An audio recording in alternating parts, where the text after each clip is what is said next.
IPL 2025 సిరీస్లోని గత 3 మ్యాచెస్లో అంపైర్లు ఏదో ఒక వింత చేస్తూనే ఉన్నారు. గతంలో ఎన్నడూ లేని విధంగా ఈ ఐపీఎల్ సీజన్లో అంపైర్లు ప్లేయర్ల బ్యాట్లను తనిఖీ చేశారు. తాజాగా జరిగిన ముంబై వర్సెస్ ఢిల్లీ మ్యాచ్లో అంపైర్ అకస్మాత్తుగా కెప్టెన్ హార్దిక్ పాండ్యాను పరిశీలించిన సంఘటన క్రికెట్ ఫ్యాన్స్లో చర్చకు దారితీసింది. హార్దిక్ బ్యాటింగ్ చేయడానికి వచ్చినప్పుడు అంపైర్లు పాండ్యా బ్యాట్ సైజు ఐపీఎల్ నిబంధనల ప్రకారం ఉందో లేదో చెక్ చేశారు. బ్యాట్లను పరిశీలించేందుకు అంపైర్ ఒక గేజ్ను ఉపయోగిస్తున్నారు. ఇప్పుడు ఈ విషయంపై ఫ్యాన్స్ చర్చించుకుంటున్నారు.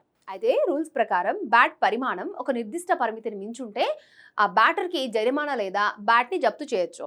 కానీ అంపైర్లు ఇప్పుడు అకస్మాత్తుగా ఐపీఎల్లో ఆటగాళ్ల బ్యాట్లను ఎందుకు చెక్ చేస్తున్నారన్న ప్రశ్న ఇప్పుడు తలెత్తుతోంది. కొన్ని ఐపీఎల్ జట్ల నుంచి ఫిర్యాదు వచ్చి ఉండొచ్చు అనే అనుమానాలు కూడా కలుగుతున్నాయి. అయితే బరువైన బ్యాట్తో ఆడితే సులభం సిక్స్లు కొట్టొచ్చని ఓ నమ్మకం ఉంది. అందుకే కొంతమంది ఆటగాళ్లు బ్యాట్ పరిమాణాన్ని మార్చి దూకుడుగా ఆడుతున్నారని ఎవరైనా ఫిర్యాదు చేసి ఉండొచ్చు అనే ప్రశ్న లేవనెత్తుతోంది. కానీ ప్రతి మ్యాచ్లో ప్రతి బ్యాటర్ బ్యాట్ని పరీక్షించడంపై అంపైర్లు అంత శ్రద్ధ చూపలేదు కాబట్టి ఇది ముందు జాగ్రత్త పరీక్ష అని బీసీసీఐ చెప్పకనే చెప్తోంది.